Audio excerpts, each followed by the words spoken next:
நம்ம அதுக்குள்ள மரவள்ளி கிழங்க தோல் எடுத்து சீவிடலாம். வடைக்கு இந்த மரவள்ளி எடுத்துருக்கேன். இது தோல் எடுத்துட்டு நம்ம காய் சீவரத்தில் சீவிடலாம். அப்பதான் வடைக்கு நல்லா. வடை மாவு காய் சீவரத்தில் சீவி எடுத்துட்டு வந்துட்டேன். அரிசி நல்லா ஊறிட்டு நான் அரைச்சிட்டு வந்துடுறேன். நீங்க மிக்சியில கூட அரைச்சிக்கலாம். வடைக்கு மிளகாயும் சோம்பும் சேர்த்து அரைச்சிக்கிறேன். வடை மாவு ரெடி ஆயிடுத்து. இப்போ அதில் இந்த மரவள்ளியை சேர்த்துக்கிறேன். இதில் தண்ணி இருந்தால் பிழிஞ்சு போட்டுக்கோங்க. எல்லாமே கலந்துட்டேன். இதில் வெங்காயம், கருவேப்பிலை, சால்ட்டு கொஞ்சம் சேர்த்து கலந்துடலாம். மாவு கலந்துடலாம்.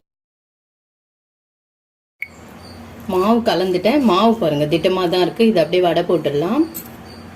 எண்ணெய் காஞ்சிடுத்து. இப்போ வடை போடலாம்.